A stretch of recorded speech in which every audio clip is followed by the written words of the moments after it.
Le Sénégal est sur la bonne voie pour atteindre ses objectifs dans le cadre de la régulation des exportations de la noix de cajou fixée depuis 2017. La campagne de 2021 est une preuve de cette dynamique.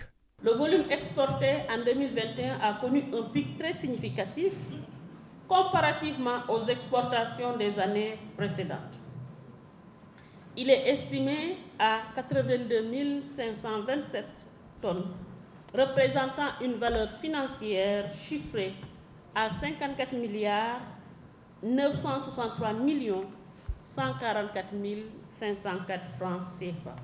Le pays cherche à faire un score plus important. Une loi interdit l'acheminement par voie terrestre. Le retard du bateau avait handicapé la campagne précédente. Sérieusement, on n'est pas rassuré par rapport à cette campagne. Mais nous pensons très bien que le message qu'on a lancé, le ministre l'a reçu et que les autorités compétentes vont vraiment réagir. Monsieur le gouverneur, je voudrais demander solennellement au COSAMA de tout faire pour que le navire soit affrété.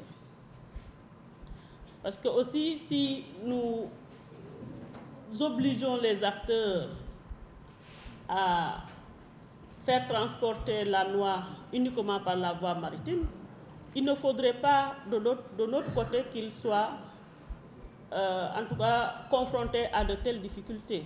Cette exportation du produit brut n'est pas du goût de tout le monde. Pour les entrepreneurs, le pays gagnerait plus avec les unités de transformation. Imaginez la valeur que nous perdons avec l'exportation. Il faut prendre ces 82 000 et le multiplier par X pour comprendre la notion de la valeur, non seulement en termes d'emploi durable, et non seulement, mais également en termes de valeur ajoutée. Exporter des noix de cajou brutes, c'est juste exporter des emplois. Parce qu'aujourd'hui, quand vous transformez une tonne ou ces 82 000 tonnes-là, ça fait des milliers d'emplois au Sénégal, beaucoup de valeur ajoutée. La préoccupation est prise en charge. L'Agropole Sud devrait être le tremplin pour les agro-entrepreneurs.